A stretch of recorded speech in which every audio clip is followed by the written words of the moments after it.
wabarakatuh. Halo Ananda Geografi kelas 12.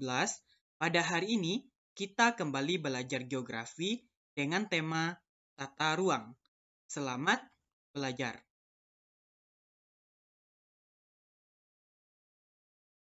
Apa itu tata ruang? Tata ruang merupakan sebuah wujud struktur dan pola ruang yang disusun secara nasional, regional, dan lokal.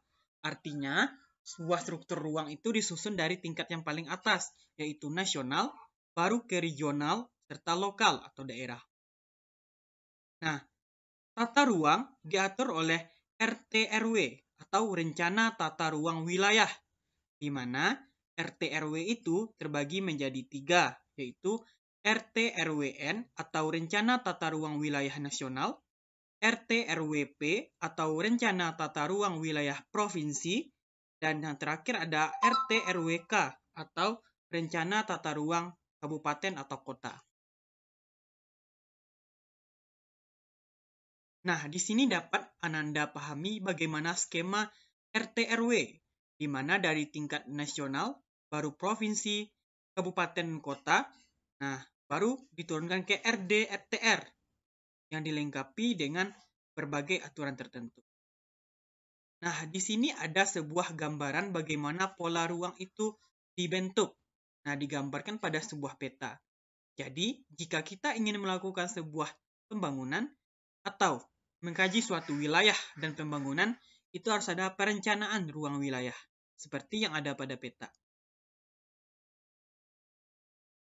Rencana Tata Ruang Wilayah Provinsi yang selanjutnya dikenal dengan RT/RWP adalah rencana tata ruang yang sifatnya umum dari wilayah provinsi.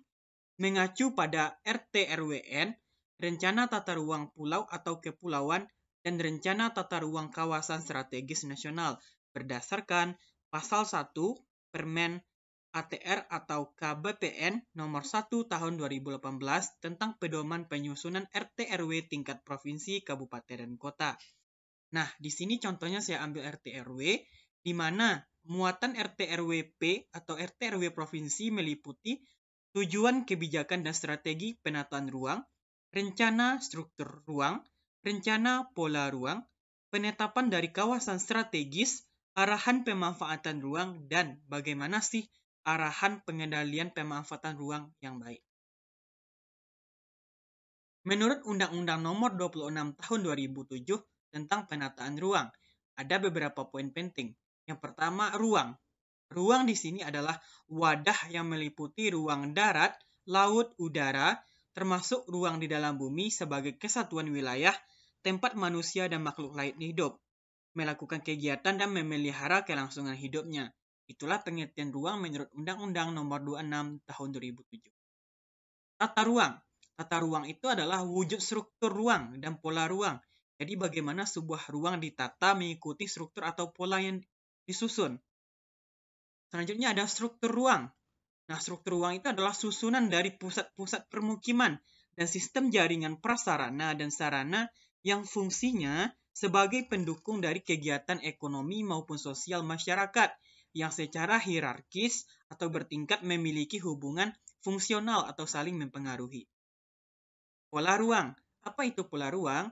Pola ruang merupakan distribusi peruntukan ruang dalam wilayah yang meliputi peruntukan ruang untuk fungsi lindung dan untuk fungsi budidaya. Selanjutnya ada penataan ruang, yaitu sistem proses perencanaan tata ruang, pemanfaatan ruang, dan pengendalian dari pemanfaatan ruang itu sendiri. Jadi, ada 5 definisi penting yang berkaitan dengan tata ruang.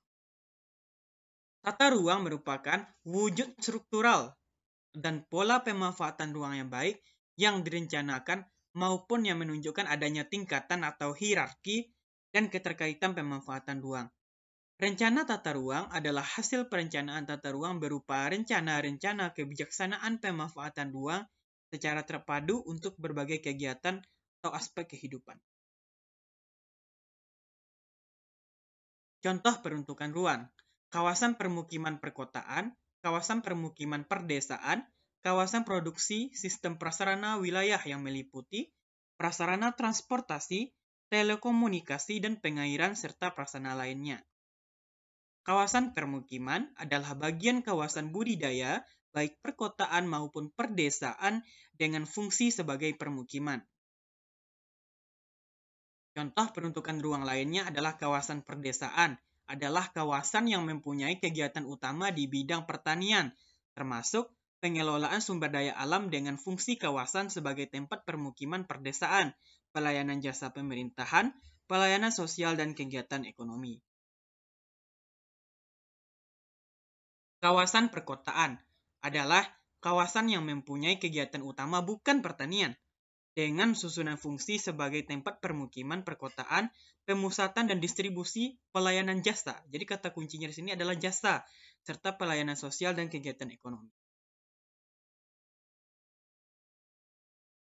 Selanjutnya, Ananda, mengapa diperlukan sebuah penyusunan rencana tata ruang?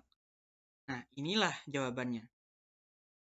Untuk mencegah atau menghindari benturan-benturan kepentingan atau konflik antar sektor, antar kepentingan dalam pembangunan masa kini dan masa yang akan datang.